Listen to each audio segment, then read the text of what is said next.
Have you ever wondered what would happen if a proud alien warrior, convinced humans were nothing but weak and unsightly, suddenly discovered just how tough and surprisingly appealing one determined human could be? In this story, a spectacular clash unfolds. A formidable Zalvari ambassador and a battle-tested human pilot find themselves cornered by cosmic storms, vicious raiders, and even larger-than-life crystalline beasts. One of the most gripping moments is when our pilot braves deadly atmosphere and tearing suits, yes, half shirtless, just to shield the very alien who found him so unrefined. Curious about how all that chaos leads to an unexpected alliance and maybe something deeper? Stick around for the full narrative. You won't believe how it ends. And if you enjoy this blend of action, humor, and interspecies intrigue, please subscribe to our channel. Your support helps us keep bringing you thrilling stories from across the stars. Marcus Reyes stood leaning against the polished bulkhead of Starbase Omega's busiest arrival concourse, observing the latest delegation of Zalvari diplomats with guarded curiosity. The Zalvari were a tall, elegant species known for their gleaming horns that curled upward in delicately spiraling arcs, as well as the iridescent ridges running down the backs of their necks and arms. Even with the perpetual buzz of foot traffic and electronic announcements, the Zalvari entourage commanded instant attention simply by existing. Their horns refracted the artificial lights overhead, casting prismatic sparkles across the shining floors and stainless alloy walls. Marcus couldn't help but notice how every head, human or otherwise, turned to watch them pass. Next to Marcus, a fellow pilot named Tomiko Santos whistled under her breath and muttered, "Guess the high and mighty have arrived. Look at them gliding around like they already own the place." She tapped a handheld data unit to bring up a close-up feed of the group, zooming in on the tallest figure at the center. That's Zagalith Morath, apparently a very important warrior diplomat in their hierarchy. Marcus arched an eyebrow. Warrior diplomat? Bit of a contradiction, huh? He regarded the Zalvari in question. Zagalith Morath stood out not only because her ornate horns shimmered with a silvery hue, but also due to the intricate filigree woven along her ridges, indicating a high social rank among her people.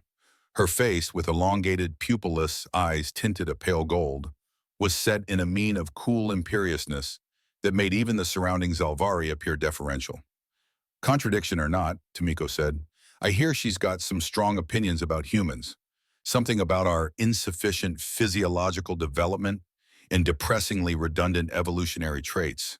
She's also rumored to have stated that sharing technology with us is akin to handing a child a plasma rifle." Marcus let out a soft chuckle. "Charming. Think she'll call us monkeys to our faces?" "Maybe not in so many words." Tomiko shrugged, flicking through more lines on her data unit. "But from what I hear, she's not shy about voicing her disdain. Something about humans lacking refined aesthetics." Watching Zagalith as she turned her head in a slow, regal sweep across the concourse, Marcus could see the exact moment her gaze landed on a pair of human security officers. Her expression flitted from measured apathy to something approaching disgust, though she masked it quickly behind a veneer of stoicism. It was no secret that some Zalvari, especially the aristocracy, found humans physically unappealing. Whether it was our relative hairiness, our crude bone structure, or the fact we lacked luminous horns, many of them didn't bother to hide their sense of aesthetic superiority. Before he could comment further, a soft ping from the overhead speakers cut through the chatter. "Captain Marcus Reyes, please report to Admiral Helberg's office." Captain Reyes to Admiral Helberg's office immediately. "Well," Marcus said, pushing away from the wall. He shouldered his carry-all bag and started off down the corridor. "I've been saved by the bell. You take care, Tomiko. Try not to let them corral you into any ugly human jokes while I'm gone." Tomiko smirked. "No promises. Good luck with the higher-ups." Marcus snorted. "Right, because my day isn't complete until I'm being read the riot act by Admiral Helberg." The route to Admiral Helberg's office lay through a series of corridors adorned with Earth's flags and insignias of the Galactic Coalition. Each hallway was a testament to humanity's relatively recent but impactful foray into interstellar politics. Decorative monitors displayed rotating scenes, Earth's lush rainforests, the ice rings of distant Saturn, the sprawling orbital cities that had cropped up in the last few decades. Marcus had spent most of his youth traversing these corridors as a junior recruit, years in which he'd learned how small and yet how stubbornly determined humanity was compared to some of the more ancient species in the Coalition. As he stepped onto a lift that whisked him to the command deck, Marcus idly reflected on his time in Special Forces. Those missions had been intense, clandestine, and lethal. He'd left that life behind for something ostensibly simpler, a stint as an independent pilot for specialized transports. The job offered decent pay and let him roam the cosmos free of elaborate military entanglements. He'd been hoping for routine hauling gigs, supply deliveries, passenger transports, maybe the occasional cargo run to interesting frontier worlds. But Admiral Hellberg had a knack for roping him into tasks that were anything but routine.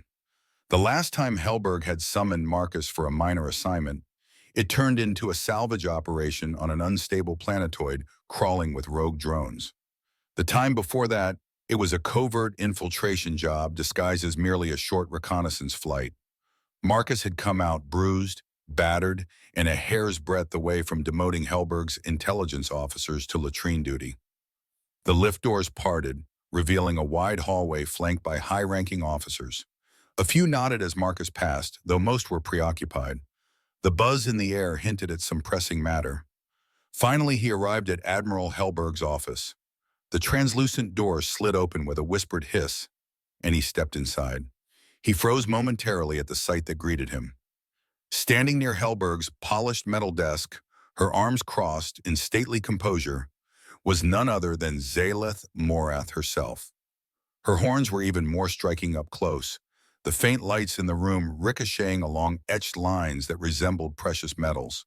Her regal posture could have been carved from marble, and the look in her eyes was far from welcoming. Admiral Hellberg, a broad-shouldered man who wore his salt and pepper hair in a close-cropped military style, beckoned Marcus closer. "Captain Reyes," he said, his voice a firm baritone that exuded authority. "Just the man I was hoping for. Meet Ambassador Zaleth Morath of the Zalvari Imperium." Zaleth cast Marcus a withering glance that took in his slightly rumpled flight jacket and comfortable cargo pants. "Captain," she said, voice low and resonant, though it carried an unmistakable note of distaste. Marcus managed a lopsided smile. "Ambassador, pleasure to meet you." She inclined her head a fraction, but her disdain was evident. "Is this truly the pilot you mentioned, Admiral? I was under the impression you promised the Zalvari Imperium the best humanity had to offer." Hellberg's gray eyes hardened just a tad. "Captain Reyes is our top choice. If you have any concerns about his qualifications, I suggest you review his service record. That should put your doubts to rest." With a tap on a holographic control pad, Hellberg projected a star chart into the room. Countless pinpricks of light gleamed, each representing known star systems. Near the outer perimeter hovered a pulsating indicator marking an obscure region of uncharted space. A swirling mass of multi-hued clouds and gravitational anomalies seemed to form a barrier around the zone. "This," Hellberg explained, "is the periphery vortex. It's known for volatile cosmic turbulence, unregulated pirate activity, and a navigational hazard we call the grav warp corridor. Long-range sensors recently detected an energy signature deep within this region, one that closely matches what the Zalvari identify as the Eye of Zal." Marcus raised a brow. The Eye of Zal was, if he recalled correctly, an ancient Zalvari artifact rumored to be a crystalline power source of immense capability. If historical accounts were to be believed, it could theoretically power entire planets. Some even claimed it had the capacity to interface with advanced starship drives in a way that defied conventional physics. Zyleth stepped forward, her posture rigid. "The Eye of Zal is not merely a relic. It is a vital piece of my people's heritage, believed lost for generations. Recovering it is of paramount importance to the Zalvari Imperium, and we would prefer not to trust its retrieval to novices." She paused, letting the implication hang in the air. Marcus folded his arms, meeting her gaze without flinching. "I'm guessing I'm here because you require a pilot with a unique skill set, someone who can navigate that region without ending up a smear on a cosmic anomaly." Hellberg gave a curt nod. "Exactly. The periphery vortex is notorious for interfering with standard flight protocols, and not every pilot has the reflexes or ingenuity to survive it. Captain Reyes, you've handled more than a few precarious missions, including that gauntlet through the Helios Cascade last year. If anyone can get us in and out of that region intact, it's you. Zaleth's lips tightened into a thin line. Are we truly certain no Zalvari pilot can handle this mission? My people have formidable flight expertise as well. We have no doubt about Zalvari's skill, Helberg replied diplomatically. However, humans have been surveying the periphery vortex for some time. Captain Reyes, in particular, has specialized equipment and personal modifications to his vessel that might tip the odds in our favor. Marcus shrugged, feigning an easy confidence. My ship, the Aurora's wing, might not look like much, but she's got more sensor upgrades and propulsion tweaks than most Coalition cruisers. She's also nimble enough to avoid trouble. I can ensure we slip in under the radar. Zaleth cast him a long, measuring look, her golden eyes reflecting swirling lights from the star chart. I am unconvinced, but since the Imperium has requested a collaborative approach, I will endeavor to cooperate. Perhaps your vessel will suffice. Helberg, aware of the tension thickening the air, flicked off the holographic display. You'll depart tomorrow morning at 0800. Ambassador, you'll be briefed on safety protocols and ship procedures by Captain Reyes. Of course, she replied tersely, inclining her head first to Helberg, then giving Marcus the barest nod. Marcus allowed himself a small, tight-lipped smile. Looking forward to it, Ambassador. Outside the office, Marcus matched Zaleth's brisk stride as they navigated a corridor bustling with officers, administrative staff, and robotic drones ferrying cargo. Overhead, luminous paneling cycled through a gentle dawn-to-dusk lighting simulation, providing a sense of day and night in the starbase's otherwise timeless environment. Even amidst the flurry of movement and hum of conversation, Marcus could feel the cold presence of the ambassador at his side, as if a bubble of tension surrounded her. We'll head to Docking Bay 18, he said, breaking the silence. That's where the Aurora's wing is prepped. I assume you'll want to inspect her before we depart? Zaleth nodded curtly. I will. It would be ill-advised to enter a dangerous region without verifying the vessel's capabilities. Tell me, Captain, do you make a habit of collecting antiquated ships? Marcus shot her a sidelong glance. Antiquated? She's been meticulously overhauled. She's practically a brand new vessel under the hull plating. What about you? Do you make a habit of looking down on all humans, or is it just me you find so unappealing? Her horns, which rose gracefully from her temples, glimmered with flecks of color that Marcus had learned to interpret as mild indignation. I make no blanket assumptions, she replied in that measured, resonant tone, but your species has a reputation for being crude, physically limited, and often lacking the deeper aesthetic sense the Zalvari hold in high esteem. Marcus had to laugh. The sound echoed, causing a few passing technicians to glance in their direction. We may not glow in the dark, he said dryly, but I like to think we've got our own charms. Zaleth didn't respond immediately. The corridor opened into a massive bay where cargo loaders hovered and a line of ships of various makes and models awaited final checks. Marcus steered them toward a sleek craft with tapered wings and a central fuselage that bore new plating over older framework. Painted across the side in crisp lettering was the vessel's name, Aurora's Wing. We're here, he announced, gesturing toward the extended ramp. Behold my antiquated pride and joy. Zaleth paused at the foot of the ramp, her eyes narrowing as she scanned the hull's geometry, the custom thruster modifications, and the arrangement of sensor domes. If she was impressed, she hit it well, though her horns gave a slight flash of pale green, an involuntary Zalvari response that Marcus couldn't help but note. How functional, she said, hedging her words. I sense multiple electromagnetic shielding layers. This is no stock cruiser. Marcus patted the hull fondly. Like I said, she's had a few upgrades. Come on inside. They ascended the ramp into the main corridor of the ship, passing compartments with sealed doors labeled for cargo, living quarters, and a small armory that Marcus kept locked under Coalition guidelines. The corridor led them to the cockpit, which was a snug but advanced setup bristling with custom readouts, a powerful nav assist AI, and reinforced pilot seats. Zaleth took it all in, from the overhead displays to the specialized engine parameter readouts, before turning to face him. "It will do," she said, "but I will have additional requests regarding the environmental controls in my quarters." Marcus settled into the pilot's seat, demonstrating how the console systems worked. The main display lit up with a welcome message from the ship's onboard AI, Hermes, whose coded voice greeted them. "Welcome, Captain Reyes. Access level full. Standing by for flight preparations." Zaleth watched with an inscrutable expression. Though her posture radiated that same distant poise, Marcus noticed a slight twitch of her horns whenever the AI spoke. The Zalvari used different forms of synthetic intelligence, often integrated with their crystalline technology, elegant, almost organic systems that were quite unlike the more modular designs humanity employed. "This is where you'll be strapped in when we're traversing the vortex," Marcus explained, tapping the co-pilot's seat. "We'll need to do a thorough systems check and confirm we can withstand the gravimetric distortions. You might experience some turbulence beyond anything you've felt before, so I hope you don't get motion sick." She tilted her chin upward, ridges along her neck shifting in a subtle show of pride.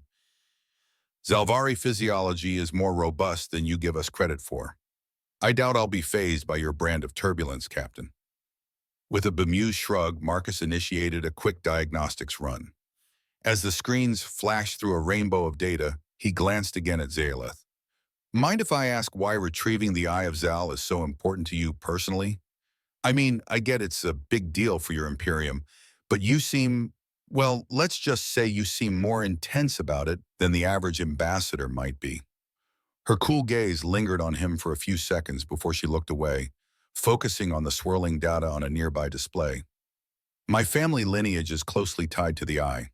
Centuries ago, one of my forebears was entrusted with protecting it when a faction war broke out among our people. The artifact vanished under their watch, and some have never forgiven my lineage. To recover the Eye is to restore my family's honor." Marcus nodded, feeling a twinge of empathy. He was no stranger to familial duty or the weight of expectations. "Well, I won't pretend to understand Zalvari traditions inside and out, but I do know about trying to live up to someone else's standards. If it's any consolation, I'll do my best to get you in and out of that region in one piece. Artifact in hand." Zaleth's horns glowed faintly, a subtle shifting that Marcus interpreted as relief or perhaps cautious approval. "Your confidence is noted. Just don't let it turn into recklessness, or you may jeopardize this entire operation and your life." "Understood," he replied, a grin tugging at his lips. "We humans might be risk-takers, but I'm not dumb enough to blow up the biggest mission of my career. Besides, if I screw this up, I'll never hear the end of it from Admiral Helberg." They parted ways shortly after, Zaleth retreating to the cabin Marcus had prepped for her, while Marcus continued final checks on the Aurora's wing. He wanted to ensure their first jump into the periphery vortex would go smoothly. Fuel levels, reactor calibration, thruster alignment. He double-checked each system. But his thoughts kept drifting back to the ambassador. Zalvari beauty standards apparently placed humans at the bottom rung, if they bothered to rank us at all. Yet, there was a complexity to the way her horns flashed, to her measured tone when she spoke, that piqued his curiosity. She was proud, borderline arrogant, but there was something else lurking beneath that icy exterior. He recalled how her voice had softened when she spoke of her ancestor. Maybe he wasn't the only one around here who knew how to hide vulnerabilities behind a bold front. By the time he finished calibrating the Aurora's wing's jump drive, the station's overhead lighting had shifted to simulate night. Marcus grabbed a quick meal at the galley, a protein bar and a heated pouch of spiced stew, then wandered back to the cockpit to finalize a route. The periphery vortex was notoriously unpredictable, which meant manually plotting micro-jumps rather than relying on standard hyperlanes. Hermes projected a digital map across the forward windows, highlighting potential pockets of safe passage and zones of extreme turbulence. Each swirl of color on the map indicated gravitational eddies capable of ripping a ship apart if approached at the wrong angle. Marcus scratched his chin, zooming in on the corridor he deemed their best bet. As he worked, footsteps approached. He glanced over his shoulder to see Zaleth entering, her expression as guarded as ever. In the subdued lighting, her horns appeared less harsh, shimmering softly like twin moonlit blades. "Captain," she began, "I wanted to ensure the environment in my quarters is properly adjusted. Zalvari sleep cycles require a precise mix of humidity and ultraviolet lucent fixtures." Marcus tapped his console, pulling up the interior environment controls. "All set. I use the standard Zalvari specs from the Coalition database. Let me know if you need anything tweaked further. I can raise or lower the UV intensity in increments." "Thank you," she replied, her voice less sharp than usual. She studied the swirling holographic route. "So is this how you plan to get us past the grav warp corridor?" "It is. I'm factoring in real-time sensor updates as well. We'll have to make brief stops near certain waypoints to realign. If I try to go in all at once, the vortex might chew us up." Zalith regarded the data with a serious frown. "And you're certain this is the best path?" "Best one I can find," he replied. "But if you've got some Zalvari trick up your sleeve, I'm all ears." She tilted her head, horns catching the faint glow of the console. "Zalvari navigators might attempt a direct jump, guided by quantum resonance fields. But your vessel lacks the necessary interface for that. It might be for the best," she conceded, "since a miscalculation would lead to catastrophic results." "Then it's settled," Marcus said, rising from the pilot's chair. He stood somewhat close enough to see the flecks of color in her pale gold eyes. "We do it my way." For a moment, she simply gazed at him, her ridged brows slightly knitted. Then she inclined her head. "Very well. I will trust your skills, Captain Reyes. Though I suggest you rest soon, tomorrow's journey will test us both." Morning, or the station's approximation of it, arrived with the soft chime of a wake-up alarm. Marcus stretched in his bunk, reoriented to the artificial day, and quickly went through his routine. He brewed a quick cup of coffee, an old Terran habit he refused to abandon despite the wealth of more exotic beverages throughout the galaxy, and took a moment to clear his head. He made his way to the cockpit, where Hermes was already running startup protocols. A status readout scrolled across the main display. Reactor stable, thrusters primed, navigation solutions loaded. Marcus checked their flight clearance from Starbase Omega's control tower. Everything was green-lit for an 0800 departure. Zalith arrived precisely at the scheduled time, her posture impeccable. She wore a form-fitting flight suit layered under a robe-like mantle, accentuating the lean lines of her Zalvari physique and the curved ridges along her shoulders. As a warrior diplomat, she combined a certain martial bearing with the grandeur expected of a cultural representative. "I trust all systems are prepared," she said, scanning the console. "They are," Marcus confirmed. "Hope you slept well. Might be the last comfortable rest you get till we're through the vortex." She sniffed, perhaps amused. "I've endured training simulations and live combat scenarios in harsher conditions, but I appreciate your concern." They strapped into their seats as the Aurora's wing detached from the Starbase's docking clamps with a gentle lurch. Through the forward windows, the vast sprawl of Starbase Omega shrank behind them, its rotating modules glinting in reflected starlight. Beyond lay the infinite blackness dotted with galaxies. "Engaging sublight thrusters," Marcus announced, hands deft on the controls. "Once we're clear of local traffic, we'll jump." Zalith monitored the readouts on her panel. "I see no obstacles on immediate sensor scans. We are clear to proceed." "Copy that." Marcus keyed in the final commands. With a low hum, the hyperdrive spooled up, flooding the cockpit with a subdued glow. Initiating jump in 3, 2, 1. Space around them elongated into a swirling tunnel of prismatic colors. Marcus felt a momentary lurch in his stomach, the usual side effect of faster-than-light transitions. Then the swirl settled into smooth lines. He glanced at Zalith, who appeared serenely unruffled, eyes fixed on her readouts. A few minutes later, they emerged near the edge of the periphery vortex. Outside the windows, brilliant cascades of cosmic dust and flickers of gravitational distortions formed a mesmerizing yet foreboding spectacle. Occasional arcs of twisted light marked pockets of extreme space-time warping. Zalith exhaled softly, her horns lighting with subtle bands of color. "So, this is the infamous corridor." Marcus nodded. "Welcome to the party. Let's get through this without any unpleasant surprises." As if on cue, an alarm blared on the sensor console. Marcus cursed under his breath and rapidly typed commands. We've got company. Someone's dropping out of FTL right on top of us. Zaleth's gaze sharpened. Pirates? Marcus snorted, or worse. Two vessels materialized off their starboard side, their hulls bristling with unauthorized weapon mods. The lead craft's silhouette resembled an angular predator, all black plating and needle-like projectiles mounted across its forward section. These were notorious outcasts, raiders who prowled unsecured regions, scavenging rare artifacts and technology to fence on the black market. Zalvari's ship, surrender your cargo and power down immediately, came a grating voice over the comms, though it was directed at the Aurora's wing. The language was heavily accented basic, but the message was crystal clear. Zaleth's horns flared, the patterns shifting with anger. They believe we carry valuable tech, or they might even know about the Eye of Zal. Word often spreads among these rogues.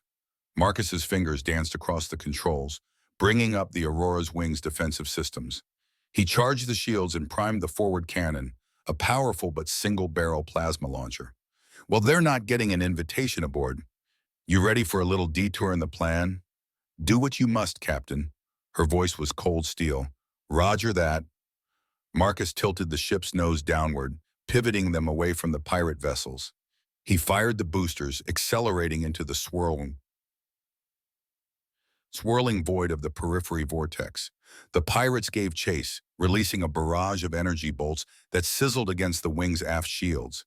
It became a desperate dance of evasion. Marcus wove the Aurora's wing through drifting fields of cosmic debris where gravitational anomalies twisted the vectors of traveling ships.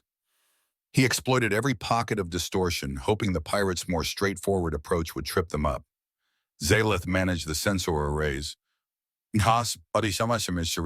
calling out proximity alerts whenever a gravitational well flared. We have an eddy forming at our 8 o'clock. Keep starboard. Marcus banked hard, narrowly avoiding a swirling swirl of compressed matter that could have crushed them like an empty can. The pirates roared in behind, one of them clipping the edges of the anomaly. Their shields flickered under the stress. Now's our chance, Marcus muttered, swinging the wing around in a tight arc.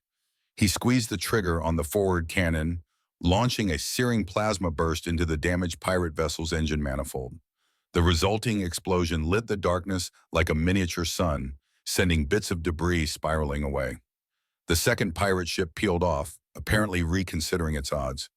Marcus let out a shaky breath. He glanced over at Zaleth. A faint sheen on her brow was the only sign she'd felt any nerves. That was efficient, she said, her tone still clipped, but carrying a hint of approval. Marcus's lips curved. Guess we humans can handle more than you expected, Ambassador. She inclined her head slightly, but the tension didn't fully leave her posture. One skirmish means little. We still have to reach the Eye of Zal, and I suspect the real challenges lie ahead. Marcus nodded, gaze fixed forward. The swirling vortex of cosmic anomalies rolled out in front of them like a gauntlet. No doubt, but if we can outrun pirates in this soup, maybe we've got a fighting chance. They pressed deeper into the corridor, each silently aware that the mission had only just begun. The journey deeper into the periphery vortex tested every ounce of Marcus's piloting skill. With the pirate ships driven off, for now, he focused on weaving the Aurora's wing through a labyrinth of gravitational flux and swirling cosmic debris.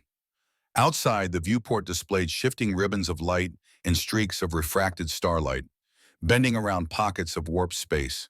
In the cockpit, readouts updated faster than the human eye could easily track, forcing Marcus to rely on quick reflexes and Hermes' steady stream of analytical data. Meanwhile, Zaleth worked the secondary console, calling out hazard readings in that calm, resonant voice of hers. Despite her usual aloof demeanor, she was alert and precise, spotting danger long before any automated alarm could chime. The corridor narrows ahead, she announced, her long fingers dancing over the console's holographic interface. A dense cluster of micro-singularities is forming. We'll need to make a final jump to bypass them. Marcus nodded, jaw set in concentration. We'll have to drop out of FTL on the far side, hopefully near the coordinates where the eye's signature was last traced.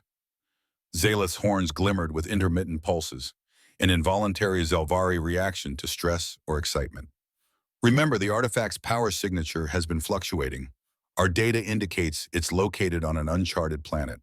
If you overshoot the jump, by even a fraction, we could end up tens of thousands of kilometers off course, possibly inside a gravitational well.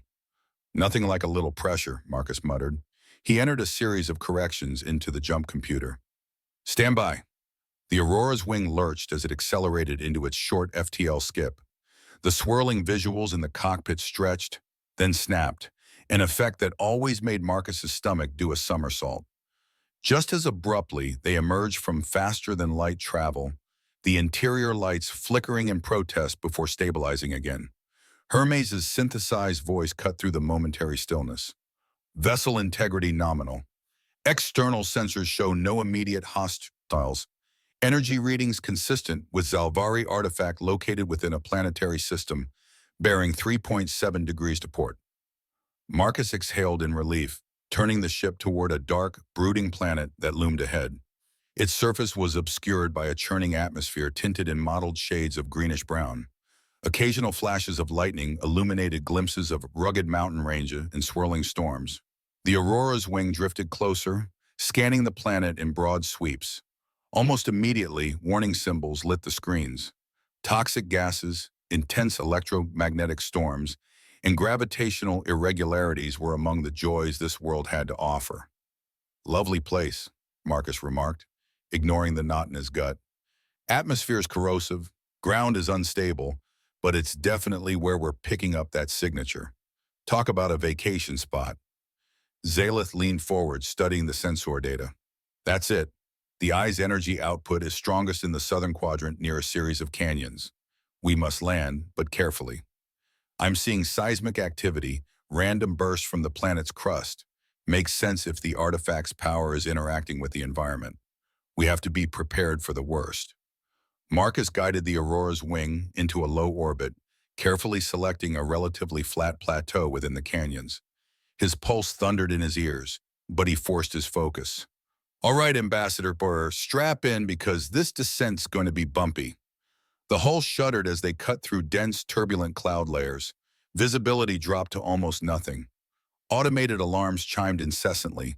Winds at dangerous velocity, pockets of superheated air, volatile chemical compounds swirling in the upper atmosphere. Marcus gritted his teeth and continued, trusting in the ship's reinforced plating and specialized thrusters.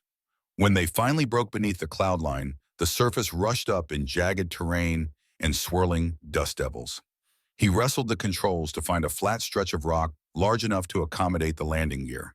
The craft bucked wildly, but after several tense moments, the Aurora's wing touched down with a jarring thud.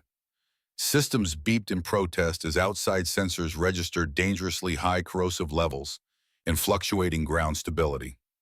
Still, they were down, and for the moment, intact.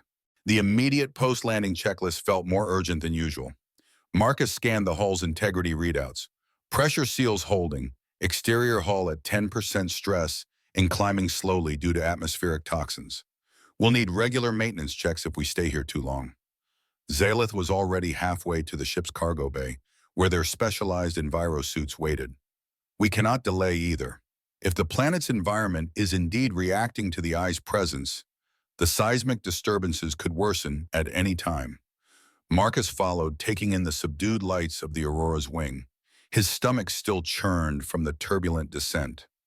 Let's just hope we don't get swallowed by a sinkhole before we've even left the ship. They reached the storage lockers containing their suits. Zalith's was a tailored Zalvari design, made from a composite weave that offered both protection and climate control optimized for her physiology. Marcus's was a heavy-duty human model, though modified with extra plating to resist exotic chemicals.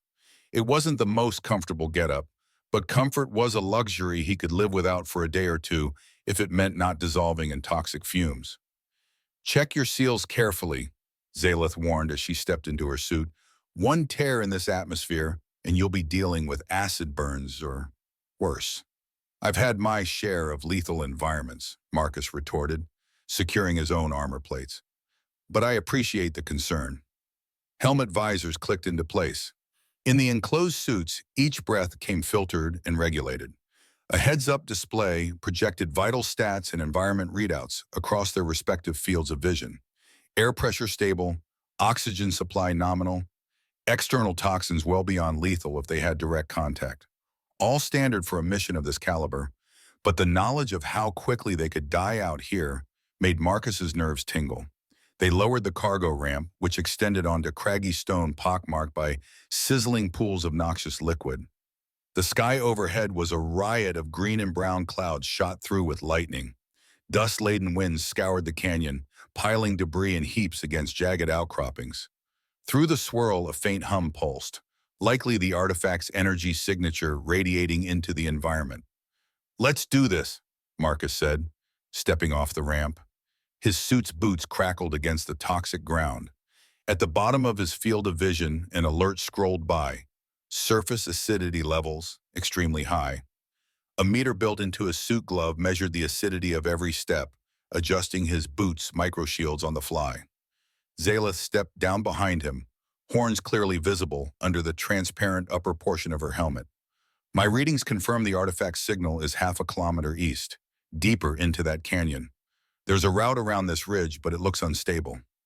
"We'll take it slow," Marcus agreed, "or as slow as we can before the planet decides to quake under our feet." They had barely gone 20 meters when a tremor rippled through the canyon, sending stones clattering. An otherworldly roar echoed off the canyon walls, so loud Marcus felt the vibrations through his suit. He froze, scanning the horizon.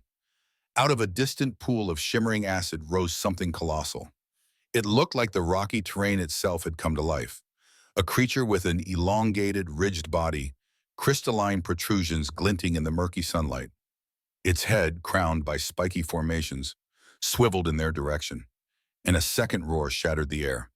"Move!" Zaleth barked, tension in her voice. They scrambled behind a large boulder as the creature sent a projectile of molten rock splashing against the ground. Smoke hissed where it struck, and toxic vapors billowed upward. Marcus's heart pounded in his ears. "We definitely don't want a direct confrontation with that thing." Zaleth peeked around the boulder, horns flickering with agitation. "It seems bound to this environment, possibly reacting to the eye's disturbances. We need another route." Hugging the canyon wall, they crept away from the monstrous guardian. Each tremor felt like a threat. One misplaced footfall, and they could lose their balance, sliding into an acidic sinkhole or attracting the beast's attention again. The suit's sensors beeped incessantly, warning of the planet's hostile conditions, but Marcus tuned it out and focused on the terrain. They'd edged along a narrow ledge when the ground suddenly gave a subtle lurch, as if the canyon itself took a breath. Zaleth stumbled, her boots skidding near an especially toxic-looking pool. Marcus reached out instinctively, grabbing her arm. Their suits thumped together, and for a heartbeat, he felt her slender form pressed to his side. "Careful," he admonished, though the concern in his voice was genuine. Zaleth regained her balance with brisk efficiency, nodding once. "I'm fine, let's keep moving." They navigated a winding route that circled behind a ridge. The creature's roars still reverberated in the distance, growing fainter as they put more rock between themselves and it. Gradually, the canyon opened into a broader basin. Rising out of the gloom was a formation of twisted spires, each shimmered with a translucent mineral that looked dangerously sharp. Marcus's helmet readouts pegged them as crystalline growths with unknown composition. Some were broken into jagged edges, forming a kind of uneven labyrinth. "This is the direction of the eye's signal," Zaleth pointed out, consulting her scanning device. "The emission intensifies beyond these crystal spires. We should—" She froze.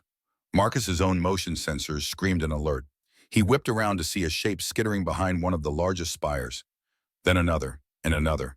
They moved on four limbs, each shaped like a lethal shard. Their bodies reflected the limited light, blending almost seamlessly with the environment. "Hostiles!" Marcus hissed, aiming the compact energy rifle he'd slung across his back. He fired a warning shot that scorched the rock, revealing half a dozen agile creatures that looked part insect, part faceted gemstone. Their eyes, if those glittering hollows could be called eyes, fixed on the two intruders. Zaleth unholstered her Zilvari-designed sidearm. "They're not going to back off." Her usually measured voice held a note of alarm. "Aim for their legs, or anywhere the crystal looks thinner. There might be a core." Before either could shoot again, the crystal creatures lunged. Marcus dodged one slicing limb, feeling a rush of displaced air as it narrowly missed his helmet. Zaleth pivoted, firing a tight cluster of plasma shots that shattered the lead attacker. Fragments rained onto the ground, sizzling in the acidic dust. Marcus took aim at the next creature, but it leaped with lightning speed.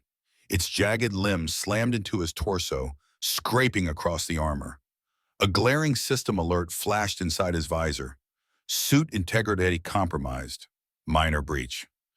Damn, he muttered, twisting free and blasting the thing at point-blank range. Shards of crystal scattered around him. Nearby, Zaleth's plasma bolts made short work of two more, but the final attacker flanked her. Marcus saw it too late. He shouted a warning, but the creature was already slashing across her suit's arm plating. Zaleth cried out as her readouts no doubt flared red. She brought the butt of her sidearm around in a hard strike, smashing the crystalline head into fragments. A hiss escaped her lips as she checked her suit's readings. Small tear in the upper section, she noted grimly. Atmospheric infiltration is minimal but rising. Marcus rushed over, ignoring his own suit's beeping alarms. We have to patch those tears now. Our suits can't take this environment for more than a minute if they're breached. The acid content alone would. Another tremor rocked the basin, the ground cracking beneath them. In the violent upheaval, Zaleth lost her footing again. Marcus lunged, grabbed her by the shoulders, but the act twisted his own torso in such a way that the tear in his suit ripped wider. A siren-like beat flooded his helmet. He looked down to see searing plumes of vapor rising from the ragged gap, the planet's corrosive air eating at the protective layers. Instantly, his suit readout screamed, critical breach, upper torso unprotected. Marcus felt the sting of the toxic air clawing at his chest even through partial coverage. He had only seconds before real damage started. We're too far from the ship, he rasped, scanning the area. Their best hope lay in the portable environmental buffer unit stowed in Zaleth's pack, designed for emergency site exploration. The buffer? Turn it on, Zaleth fumbled, pulling out a compact device shaped like a small disc. Her horns flared in agitation, bright pulses snapping across the ridges as she activated the unit. It expanded into a translucent field that enveloped them in a spherical cocoon. Marcus gasped as the immediate corrosive effects eased. The field provided a buffer of safe air, thin but breathable. Cover the suit tear, quickly, Zaleth ordered, rummaging for the sealant patch. Her own suit was compromised too, but less severely. She pressed the patch over her damaged arm plating, sealing the breach before it could worsen. Then she turned to Marcus, eyes widening at the gaping tear across his torso.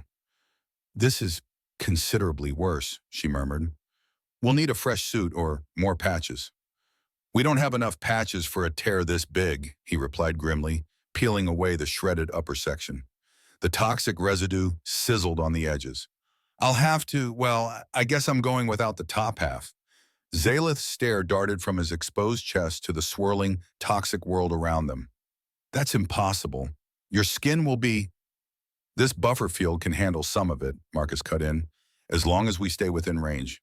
And if the air is partially purified, it won't kill me instantly. Just keep that device running until we reach some sort of shelter or cave system, or until we can get back to the ship. He looked at Zaleth seriously through the visor of his battered helmet. I'll be fine. Her luminous eyes flickered with genuine worry, something Marcus wasn't used to seeing in the proud Zalvari. But she nodded. Let's move then. The artifact signal is close. We might find some geological structure that shields us from the brunt of the environmental hazards. They advanced through the labyrinth of crystal spires, stepping gingerly around acidic puddles. Each time a tremor shook the canyon, they'd halt, scanning for more predators. The portable buffer field hummed at a steady pitch, holding back most of the toxic haze, but not all. Tiny warning icons still blinked in Marcus's visor, reminding him that any misstep could be fatal. Yet he couldn't help noticing how Zaleth kept glancing his way, specifically at his exposed torso. Eyes on the path, Ambassador, he teased, even as adrenaline still surged in his system. Don't want you tripping again. She stiffened, but not before he caught a faint flicker of color through her horns. I am merely concerned for your physical well-being. It is rather unusual to see human musculature at this proximity, particularly under life-threatening conditions. Marcus let out a huff of wry laughter. I promise my primitive physique can survive a few stares, though I've never been half naked on an alien planet quite like this one before. Zaleth's horns pulsed with an unreadable pattern. Focus on survival, she said curtly, but something in her eyes hinted at more than simple concern. Perhaps the aloof ambassador was struggling with unexpected thoughts. For all her talk of humans being aesthetically lacking, Marcus suspected she didn't find his form quite as disagreeable as she'd claimed. A steep incline led them to a hidden entrance in the canyon wall, an opening flanked by jagged pillars of that same crystalline mineral. The artifact's energy pulse grew noticeably stronger, its low thrumming almost tangible against the background noise of shifting earth and howling winds.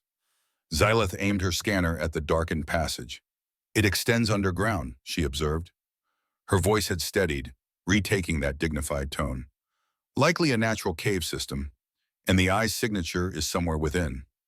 Marcus peered into the darkness, toggling his visor's low-light mode. Great, an unstable, possibly labyrinthine cave on a planet that wants to kill us in a dozen creative ways. I'm guessing you want to go first? I can lead, Zaleth replied, though she hesitated for a moment. But with your chest exposed, he flashed a smirk. Relax, Ambassador. As long as that buffer field keeps working, I'll live. Let's just find this artifact before something else tries to eat us. Inside, the passage sloped downward, illuminated only by their suit lights and occasional crystalline veins that glowed faintly. The temperature rose a few degrees, intensifying the acrid smell leaching through the buffer. Rocks shifted ominously overhead, sending gritty dust spiraling down. Despite it all, the hum of the eye's energy called them onward. Zaleth's earlier coolness melted into a focused determination. Every step she took was purposeful, scanning for hazards and potential ambush points. Marcus kept his energy rifle at the ready.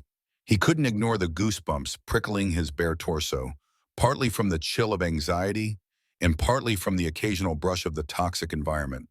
After traversing a series of narrow tunnels, they emerged into a larger cavern. A wide subterranean lake of dark liquid shimmered under thin rivulets of luminescent crystal. Across the water stood a raised platform of rock, and at its center hovered a pulsing geometric shape suspended in midair, radiating rainbow-hued light that danced across the cave walls. That must be the Eye of Zal, Zaleth breathed, awe creeping into her voice. She stepped closer, shining her suit light on it.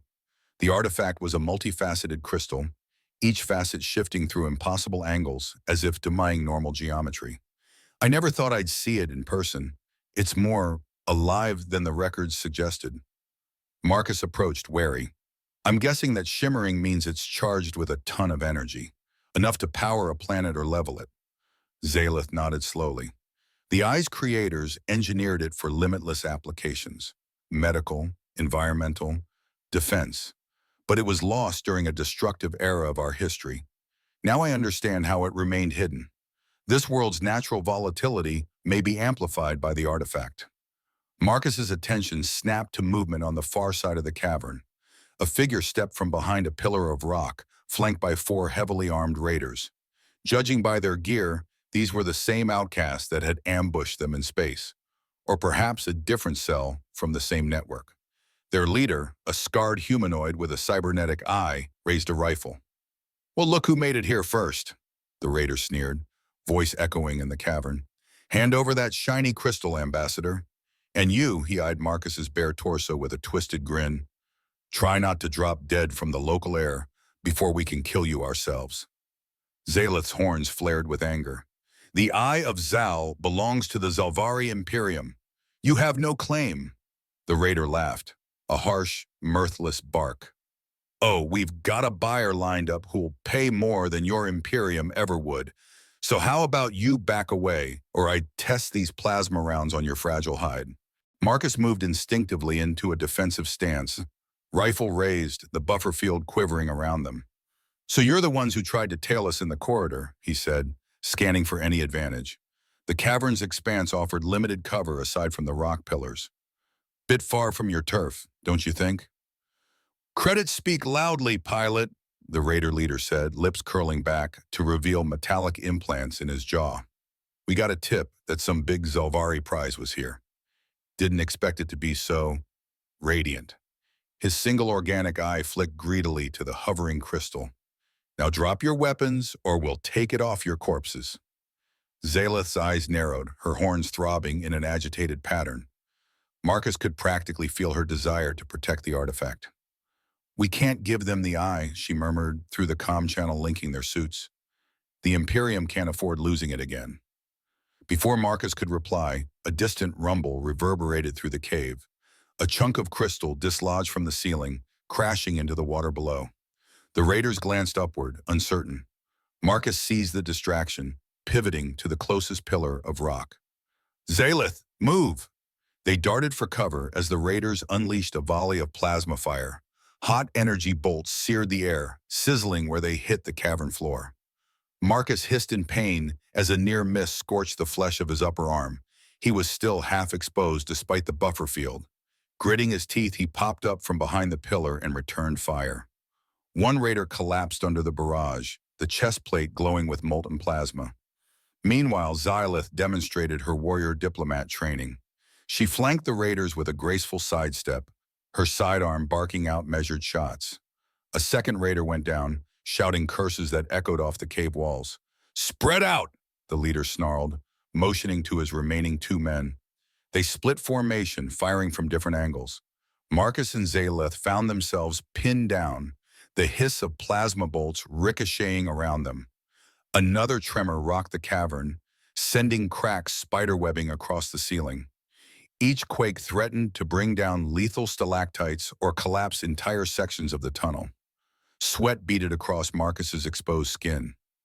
"We're running out of time," he muttered, shooting a glance at the artifact's unstable glow. The eyes pulsing had grown erratic, no doubt reacting to the violence and the seismic disturbances. "If this place collapses, we all get buried, artifact included." Zaleth's breathing sounded ragged over the comm. "Better to risk burial than let them claim it." "Cover me." She signaled silently, then rolled across the cavern floor with inhuman agility, taking shelter behind another pillar. Her plasma burst clipped one of the raiders in the shoulder, knocking him off balance.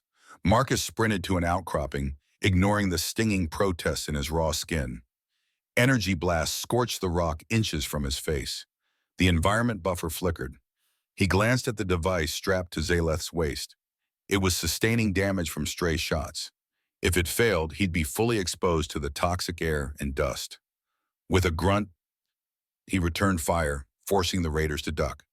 "Ambassador," he called through the comm, "I'm going to draw their attention. You focus on grabbing the eye." She hesitated a beat. "Its energy is unpredictable. Direct contact could be fatal without protective measures." Marcus cursed under his breath. "We don't have protective measures. We barely have a functioning field. But if these bastards get hold of it, we're all doomed anyway. I'll keep 'em busy. You find a way to stabilize or contain the eye." Though he couldn't see her face behind the visor, he sensed her conflict. Finally, she agreed. "Be careful, Marcus." He took a calming breath. "I'm pretty sure I've used up my careful quota. Let's do this." Breaking from cover, Marcus sprinted toward one side of the cavern, firing as he went. The raider swung around, tracking his movement. Bolts of plasma scorched the rocky floor. His heart hammered. One good hit could end him. A jagged piece of debris exploded near his feet, knocking him off balance. He stumbled, nearly crashing onto razor-sharp shards. Flames of agony licked his side where a stray shot grazed him, but he gritted his teeth and pushed forward, returning fire relentlessly. Zaleth, meanwhile, slipped toward the water's edge with surprising stealth. She deactivated the magnetic locks of her suit's boots, then launched herself across a series of stepping stones that emerged from the dark lake. Another tremor shook the chamber, sending massive ripples across the inky surface. The eye's luminous pulses grew frenetic, casting wild reflections that shimmered across the walls. "Boss, she's going for the artifact," one of the remaining raiders shouted. "Take her out," the leader snarled. "But keep that artifact intact. Killing her is one thing, busting our payday is another." Marcus saw two of them shift focus, training their weapons on Zaleth as she neared the hovering crystal. Summoning a reserve of will, Marcus steadied his rifle and squeezed the trigger, loosing a rapid flurry of bolts that struck the raider's flank. One went down, armor sizzling. The leader snarled in rage, riddling Marcus's makeshift cover with retaliatory fire. Go, go, Marcus urged under his breath. He watched Zaelith approach the eye. Her horns glowed with a fierce, almost hypnotic pattern. Carefully, she lifted a small containment device from her belt, a Zelvari contraption shaped like a faceted orb. She extended it toward the eye, as if coaxing the artifact to transfer its energy. Lightning flashed within the eye itself, arcs of raw power flickering across the air. Zaelith jerked back, nearly dropping the orb. Through the comm channel, Marcus heard her strained breathing. It's resisting me. The eye senses the disruptions, both from the environment and the conflict. It's destabilizing everything around us. A fresh quake thundered through the cavern, causing stone pillars to crumble. Water sloshed violently, and a new crack opened in the ceiling, letting in more acidic fumes. A wave of near-suffocating haze blew toward Marcus. Despite the partial protection of the buffer, his lungs burned, and pain flared along exposed skin. The raider leader, pinned down by Marcus's fire, made a desperate lunge. He launched a grenade-like device that clattered near Marcus's feet. Acting on pure instinct, Marcus dove behind a stalagmite, bracing for impact. The explosion kicked up shards of rock, some slicing into his unprotected arms. The suit's meager upper plating was long gone, leaving him with only the battered remains of a helmet and partial torso harness. He tasted copper in his mouth, realized it was blood, but forced himself to stay conscious. When the dust cleared, the leader stood among the wreckage, battered but aiming a heavy pistol. He locked eyes on Marcus. You just don't know when to quit, do you? He sneered, and squeezed the trigger. Marcus braced for the shot, but it never landed. A brilliant blue-white beam lanced across the cavern, striking the raider leader's pistol hand and sending the weapon clattering away. Zaelith stood on the rock platform near the eye, her sidearms still smoking from the discharge. She'd managed a precise shot from across the chamber, her composure that of a trained warrior willing to risk anything to safeguard the artifact, and apparently her pilot. With a roar of rage, the leader charged toward Marcus, brandishing a vibroblade from a thigh sheath. Marcus raised his rifle, but it clicked empty. No time to reload. Already battered, chest aching, he mustered what strength he had left and threw himself into the path of the lunging raider. They collided with bone-jarring force, grappling for control of the blade. The leader's cybernetic eye flared a dull red, and his augmented muscles strained. Marcus's body screamed in protest. He was weaker, unarmored, and his wounds throbbed. Yet he refused to yield. Meanwhile, Zaelith turned back to the eye, cradling the containment orb. She was nearly out of time. The chamber threatened to collapse under the quakes. Fissures radiated across the ceiling, letting in jets of toxic steam. The eye crackled with unrestrained energy, arcs dancing over its crystal facets. If this continued, the entire structure would implode, or the eye would unleash a violent outburst. Zaelith closed her eyes, horns throbbing with an intense glow. She pressed the orb against the artifact's surface. Under normal circumstances, a full containment protocol required elaborate calibrations. But there was nothing normal about this planet or the raiders' assault. She keyed an override on the orb, hoping to coax the eye into a stable state. Lightning flickered in the gap between orb and artifact. Sweat trickled down Zaelith's temple as her visor readouts scrolled warnings of lethal energy surges. A pained shout echoed from Marcus. The raider had pinned him against a jagged outcropping, the vibroblade pressing dangerously near his throat. Desperation flared in Marcus's eyes. He bucked sideways, grabbing the raider's wrist in both hands. With a final surge of adrenaline, he yanked the blade arm aside and drove his knee into the raider's midsection. The man snarled, swinging wildly. Marcus ducked the swing, countered with a hook punch that connected with a half-metal jaw. Sparks erupted as the raider's augmented eye flickered. The blow gave Marcus just enough leverage to snatch the blade from his grasp. Seeing the opportunity, Marcus reversed the blade and plunged it into a gap in the raider's armor, forcing him back with a choked gasp. Their gazes locked for an instant, one of grim finality, before the raider slumped, lifeless. Marcus staggered, pulling the blade free, every muscle quivering in agony. His vision swam, lungs heaving, as the toxic atmosphere battered the failing buffer. "Marcus!" Zaelith cried. She pressed the containment orb once more to the eye. a final flurry of energy surging between them. With a crackling burst that rattled the entire cavern, the eye's glow shifted from wild pulses to a more subdued hum, stabilizing enough that Zayeleth could lock it into the orb with a hiss of pressurized containment. But the strain had been too great. The entire chamber groaned, rock formations snapping. A massive slab of the ceiling broke free, plummeting toward the platform. Marcus, disoriented, saw it out of the corner of his eye. He didn't think, he just moved. Summoning the last scraps of strength, he hurled himself toward Zayeleth, pushing her away from the falling debris. She hit the ground in a controlled tumble, the orb still clenched in her grasp. Marcus wasn't so lucky. The slab struck him on the side, slamming him into the rocky platform. Getting shot through his body. The cave spun, roared, faded.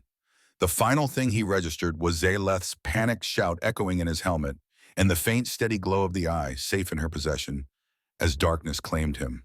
Marcus swam toward consciousness through waves of throbbing pain. At first, he discerned only darkness behind his eyelids and a muffled ringing in his ears. Gradually, faint sensations emerged, an antiseptic odor, soft hums of machinery, the press of an oxygen mask over his nose and mouth. A flicker of memory jolted him. The collapsing cavern, the raiders, Zayeleth standing near the Eye of Zal. He tried to bolt upright, but his body rebelled with fiery protests of agony. "Easy," came a soothing, resonant voice. "Don't strain yourself. You've been badly injured."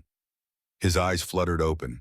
The interior lighting was subdued, casting gentle shadows across a small medical bay. He realized he was still aboard the Aurora's wing, though the usually cramped cabin had been hastily rearranged for triage. Instruments beeped steadily around him, monitoring his vitals.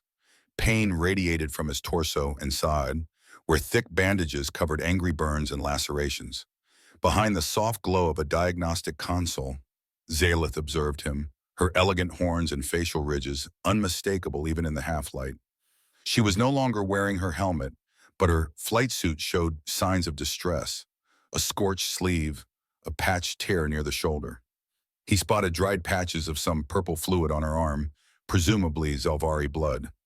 Despite everything, she seemed upright and calm, albeit with new lines of exhaustion on her face. "What happened?" Marcus croaked, throat parched. Zayeleth stepped closer, adjusting the drip of a medication line connected to his arm.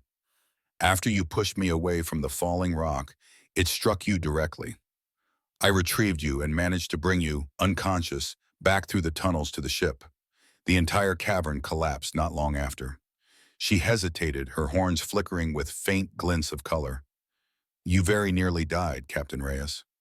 Marcus let out a weak exhale. I'm glad I didn't."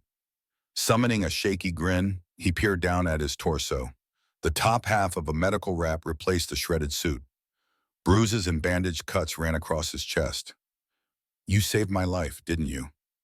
Her gaze lowered, and her voice grew quiet. "I couldn't let you perish after everything you'd done, fighting off the raiders, distracting them so I could secure the artifact. Besides, it was my mission to ensure the Eye was not claimed by outlaws. Without you, it would have been impossible." Blinking, Marcus recalled the swirling, chaotic moment when she locked the Eye into that containment orb. "Speaking of which, did you manage to stabilize it?" She nodded, drawing out a fist-sized container resting on a side table. Translucent and softly glowing, the orb revealed a shifting crystal at its core. "The Eye of Zal is secure. The orb will keep it from radiating catastrophic energy surges, at least for a time.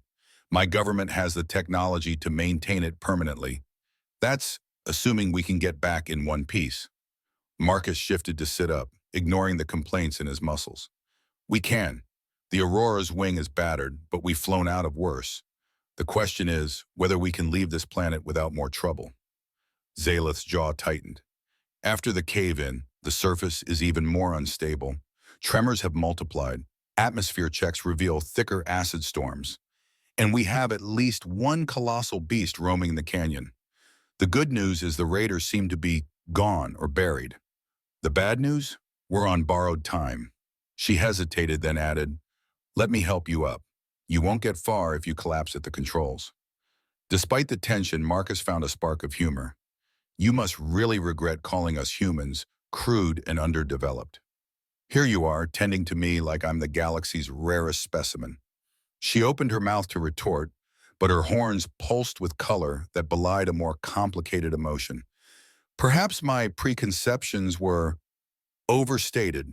In any case, we owe each other our lives now, Captain. Nursing his aching ribs, Marcus used Zaleth's arm for balance and managed to shuffle from the makeshift medical bay to the cockpit. The corridor bore fresh scorch marks from acid impacts, a grim reminder of just how hostile the planet remained. Overhead lights flickered whenever a small quake rattled the hull. The entire ship felt as though it might buckle if another major tremor rolled in.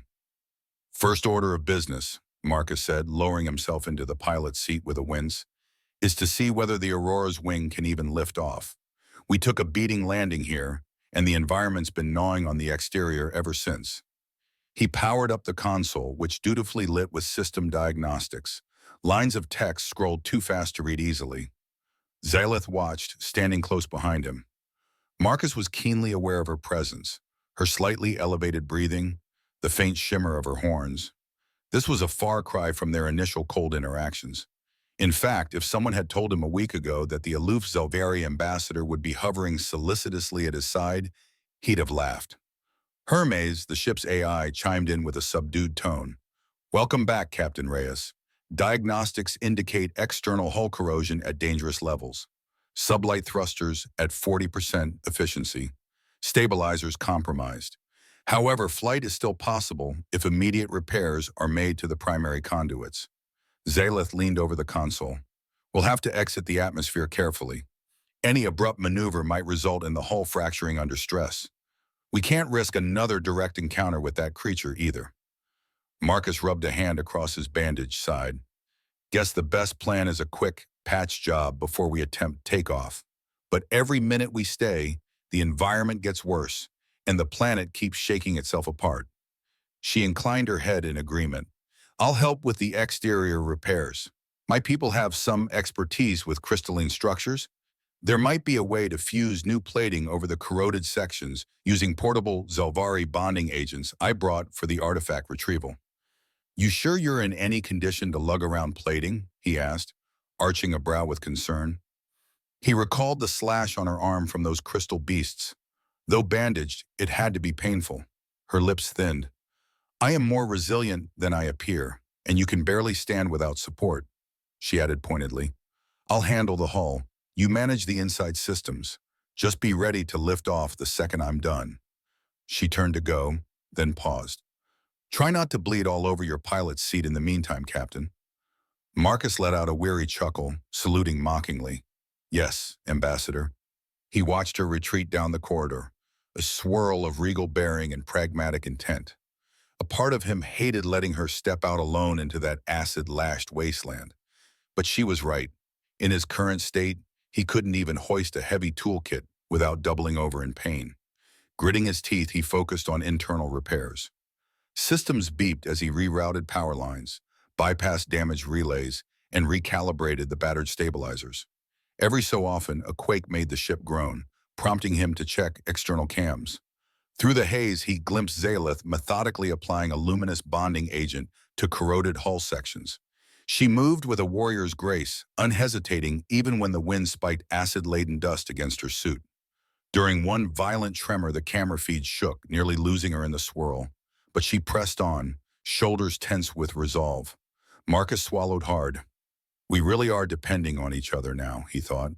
It was a sobering, unexpectedly comforting realization. Time stretched under the planet's perpetual storm. Marcus gave a silent thanks to any higher power that the buffer field protecting Zaleth's suit was functioning at full capacity.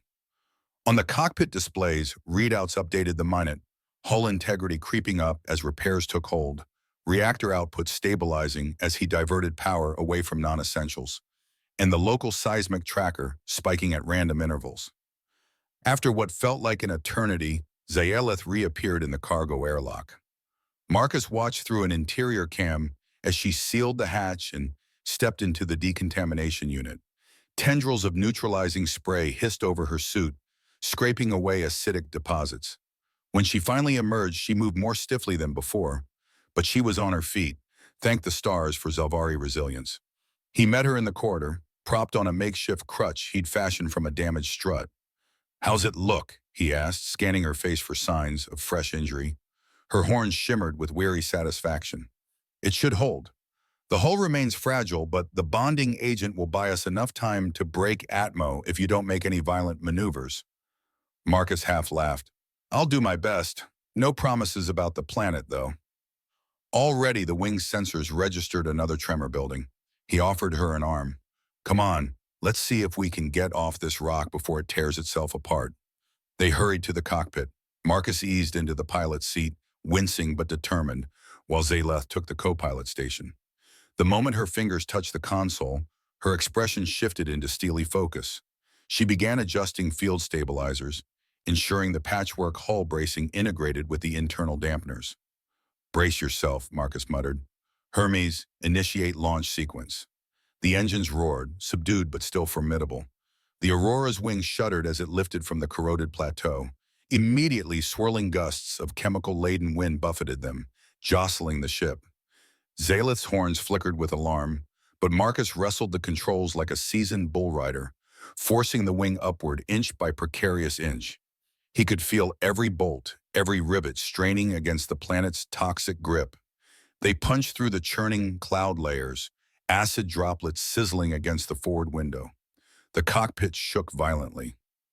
Zaleth's voice came through the calm yet urgent.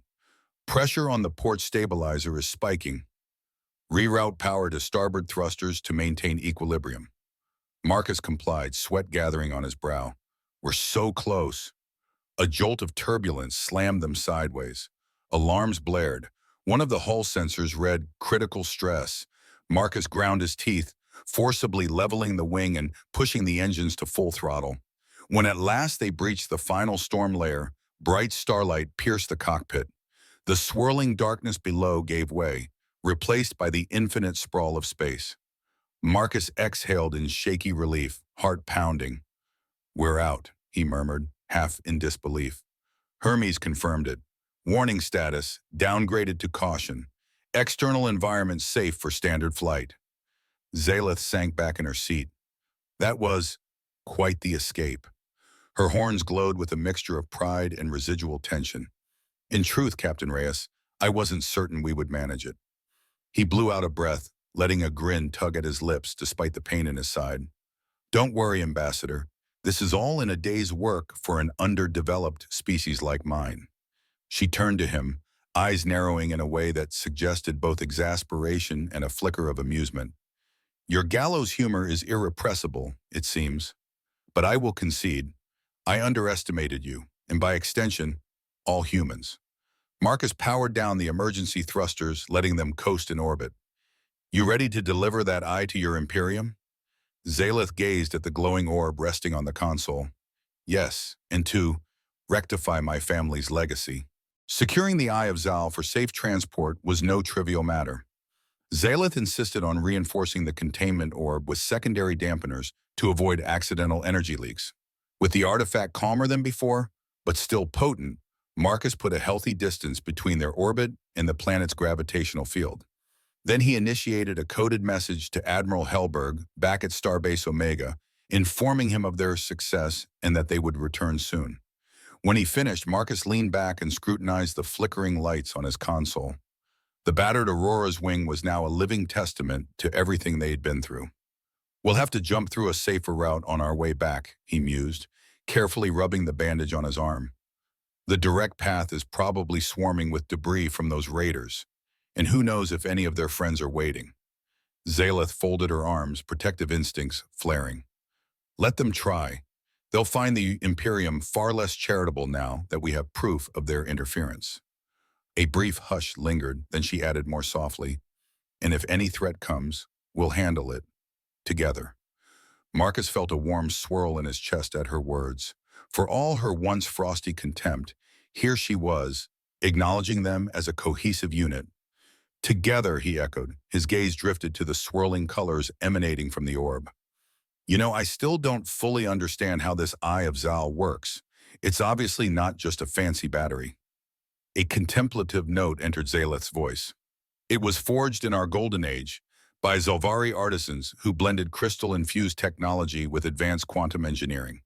Its power is practically inexhaustible, but it also resonates with emotions, mental states. Some accounts liken it to a quasi-sentient device. Marcus arched a brow. That might explain why it went all fireworks when the raiders started shooting up the place, or why it nearly brought the cavern down on us. His mind played back the moment Zaleth contained it, how her horns had glowed intensely, as if channeling the artifact's chaotic energy. So when you stabilized it, that must have required a unique link, right? Her horns flickered with a subdued shimmer. There's a cultural tradition among us, an attunement process performed by those in the warrior diplomat castes. In dire circumstances, we can attempt a harmonization with certain crystals, especially relics like the eye. It's risky. If we fail, the feedback can be lethal, but thanks to your diversions and your, well, reckless courage, I had enough time to succeed. Marcus dipped his head, letting the faint hum of the ship's systems fill the silence. I'm just glad I was able to help, he said simply. Their eyes met, hers intense and reflective, his weary but sincere. There was a momentary hush, a shared memory of how close both of them had come to not surviving. Finally, Zaleth stood, glancing at the battered corridor behind them. We should see to your injuries again. You're still in pain. He grimaced, shifting in the pilot's seat. I'd argue, but I'm too tired for denial. My side's burning and my ribs feel like broken glass. She nudged him gently under the arm, helping him stand. Come on, hero. Let's get you patched up properly. I might not be a human doctor, but I've learned a few things about field medicine, and the Imperium's medtech might help accelerate your healing. Marcus stiffened at the reminder of her earlier barbs against human physiology. Yet there was no scorn in her voice now. Instead, he heard only concern, warmth, and maybe a flicker of something else. With Zaleth providing support, they made their way to the small medbay once more, the orb's glow trailing them like a silent guardian. The medbay's overhead lamp cast a clinical light across Marcus's battered torso. With careful, practiced motions, Zaleth applied an iridescent Zovari salve to his burns and cuts, each dab accompanied by a cool, tingling sensation that soothed the worst of the inflammation. She explained that Zovari medical treatments often utilize crystalline nanostructures, which could knit together living tissue in a fraction of the normal recovery time, provided the patient's body didn't reject the alien compound. Relax, she reassured when he tensed at the odd stinging that followed. We've tested this on humans during prior exchange programs. The compatibility rate is high. This will help your wounds close more rapidly, though you might feel increased sensitivity for a few days. Marcus drew in a slow breath. Better than letting them fester, right? He paused, studying her face in the bright overhead glow. Her horns gleamed with the subtle swirl of color that was quickly becoming less mysterious to him. He'd learned enough to catch how the Zalvari bone ridges could betray flashes of emotional nuance, irritation, curiosity, admiration, or worry. You know, he said softly, the last time we talked about humans, you made it sound like we were entirely beneath Zalvari notice. Now here you are, patching me up with your best med tech, letting me see sides of you I don't think many have witnessed. It's a hell of a turnaround. Her hands paused mid-application. A small shift in her horns indicated mild embarrassment. When I first arrived at Starbase Omega, I harbored certain views. My people can be rigid about aesthetics and biological traits. We measure worth by parameters that might seem narrow to you. I confess, I found human features strange. I even called them primitive. Marcus resisted a wry grin. I remember. Setting the salve aside, Zaleth gently pressed gauze over the freshly treated areas. But I've seen your endurance, your adaptability, your willingness to protect me, and even, ironically, to sacrifice yourself. That's something not every Zalvari warrior would do for a companion, let alone a species they once disdained.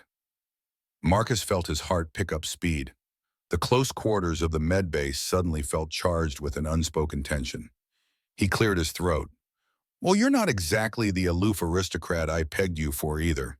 There's a fierce side under all that diplomacy. Her lips curved into a slight smile. The expression softened her entire face, making her eyes shine.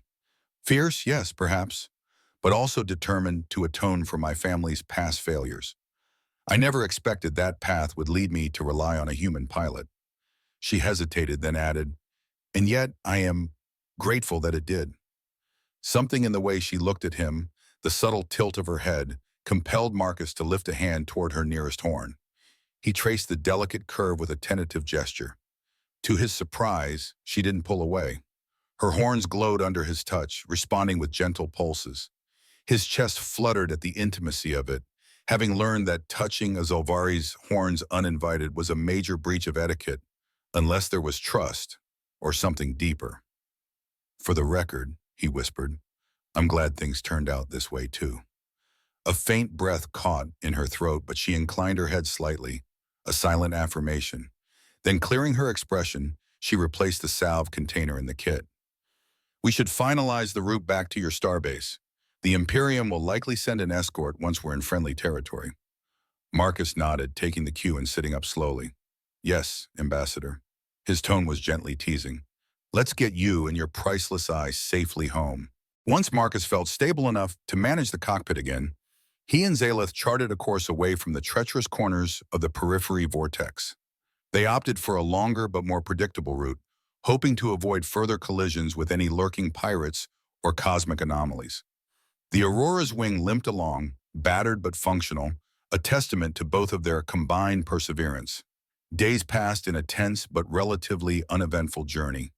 Their biggest challenge became rationing med supplies and monitoring hull stress. Zaleth busied herself optimizing the containment orb for the Eye of Zal, ensuring it stayed in a quiescent state. Marcus, when not running system checks, found himself sharing quiet moments with the ambassador, exchanging stories about their peoples, their families, even their hopes for the future. When I was a kid, Marcus shared one evening, leaning back as the autopilot managed a stable hyperspace corridor, my dream was to see beyond Earth, fly my own ship, see alien worlds, maybe become a big-shot explorer. He spread his hands. Didn't really envision raiders, toxic planets, or half-naked brawls against crystal creatures. But hey, sometimes reality is more interesting than dreams. Zaleth studied him with that contemplative tilt of her head. Among my people, many are born into a designated caste or calling. My role as warrior diplomat was all but predetermined. It's considered an honor, though I used to question whether I truly wanted that path. My lineage's reputation left me no choice. I believed it was my duty to be the perfect Zalvari representative, which typically involved adopting the Imperium's biases against other species. Marcus raised a brow. And now? Now, she let out a thoughtful sigh. Now I've seen how much we can learn from one another. Our survival depended on cooperation, not condescension. Perhaps it's time the Zalvari reevaluate some of our judgments. He grinned. I'll take that as a compliment, Ambassador. She offered a faint, genuine smile in return. Consider it a personal retraction of my earlier remarks regarding your species' lack of refinement, though if you repeat it publicly, I might deny it. They both laughed, a sound that reverberated in the cozy cockpit, dispelling the lingering gloom of recent battles. In those quiet hours, their conversations flowed freely. Occasionally, Zaleth would examine Marcus's injuries or reapply the Zalvari salve, each gentle touch carrying a subtle warmth that hinted at unspoken feelings. Yet neither pushed the boundary. The precarious nature of their mission and the uncertain reception awaiting them loomed too large. On the final leg of their flight, they exited hyperspace near Coalition-controlled space. A battered Coalition frigate came into view on the sensors, responding promptly to their identification codes. Marcus exhaled relief. Looks like Starbase Omega sent a search party after all. Zaleth's horns glowed with a measure of gratitude. Good. We can transfer the Eye's status to them, then proceed for an official handover to the Imperium. My hope is that this demonstration of cooperation might thaw some relations that have been frigid for generations. Marcus guided the Aurora's wing alongside the frigate. Let's just hope nobody decides to blow us up before we land. A half-joke, half-serious remark, considering some factions might see a powerful Zalvari artifact as a threat. Her gaze flicked to him, a quiet confidence lighting her features. Then we stand together against anyone who tries. Re-entering Starbase Omega was a surreal experience for Marcus. The massive docking bay, lined with atmospheric shielding, greeted the Aurora's wing with methodical precision. Crew members bustled to secure the battered vessel, hooking up support scaffolding and verifying the hull's integrity. A wave of relief spread through Marcus as the engines powered down, signifying the end of a harrowing journey. Outside, Admiral Helberg and a contingent of officers stood waiting. Among them were several Zelvari envoys, clearly part of a newly arrived delegation. Marcus peered through the cockpit window at the varied expressions, some relief, some alarm, and on a few Zelvari faces an aloof curiosity reminiscent of Ziyeleth's earlier attitude. "You ready?" Marcus asked, turning to the ambassador at his side. Despite the tension, he couldn't help but feel a quiet surge of pride at how far they'd come. Zaleth squared her shoulders. "It is time." She cradled the containment orb against her robed flight suit, the Eye of Zal pulsing softly within. Even in that subdued state, it was breathtaking, casting prismatic flecks across the bay's metallic walls. They descended the ship's ramp together, a hush descending over the gathered crowd. Marcus was acutely aware of the stairs. He'd hastily donned a fresh uniform top that Starbase medics provided. His own was destroyed, while Zaelith wore a traditional Zalvari cloak over her flight gear, her horns polished to a dignified sheen. Helberg stepped forward first, brow creased with concern. "Captain Reyes, Ambassador, we received your reports. That was quite an ordeal." "You could say that," Marcus replied, forcing a light tone, "but we got the job done." Zaleth inclined her head to Helberg. "The Eye of Zal is secured, Admiral, and I assure you it will not leave my possession until it's returned to the Zolvari Imperium. However, we are in your debt for aiding our mission." Before Helberg could respond, one of the Zolvari envoys, a tall figure with spiraling horns tinted silver, stepped up, posture rigid. Counselor Gerasi Vath was well known for conservative views on cross-species interactions. Her eyes flicked over Marcus with mild distaste before settling on Zaleth. "Ambassador Zaleth Morath, the Imperium acknowledges your success in retrieving the artifact. However, I see you have partnered extensively with a human. Do you not think that a breach of Zalvari tradition?" Zaleth's features betrayed no reaction except for a subtle narrowing of her gaze. "On the contrary, Counselor. Without Captain Reyes, the Eye of Zal would be in the hands of raiders or lost to that hostile planet forever. Our partnership preserved our people's legacy, unless you prefer it had remained lost."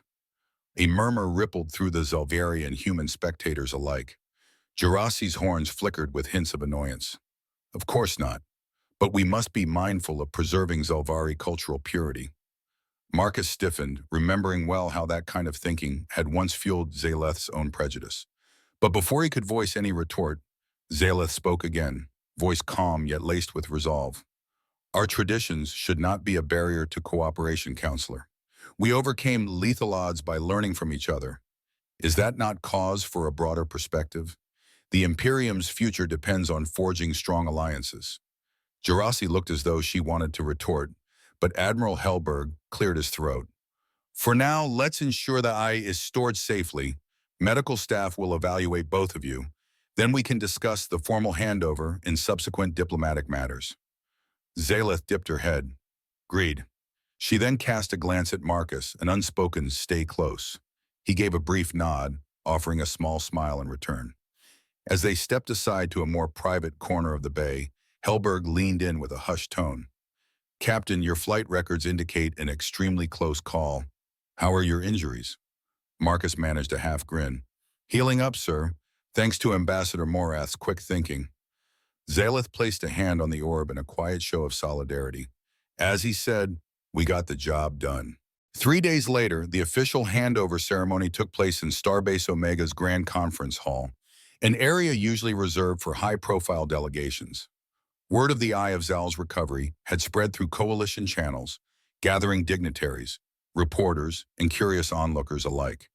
The room itself had been dressed in an elaborate fusion of human and Zolvari aesthetics, earth flowers arranged beneath sculpted crystal spires, with ambient lighting tinted to evoke a sense of calm neutrality. At the center of the hall stood a pedestal flanked by coalition security. Zaleth approached, flanked on one side by Marcus and on the other by Counselor Gerasi. A hush fell as she lifted the containment orb, presenting it for all to see. The eye's internal glow sparkled, conjuring gasps from onlookers who had never seen Zelvari tech of such magnitude. In careful rehearsed steps, Zayla spoke about her people's ancient heritage, the eye's significance in uniting past achievements with future aspirations, and the role of the coalition in supporting such endeavors. Her voice carried the regal cadence of a trained diplomat, but a new warmth underlaid each word, an empathy and inclusivity she had not possessed before. She recounted briefly the planet's dangers, the raiders, and the unwavering assistance of one human pilot who made the mission possible.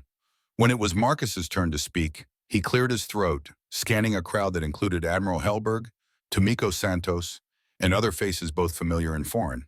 He felt a bit out of his element, but the memory of nearly dying alongside Zayalith gave him a certain grounding.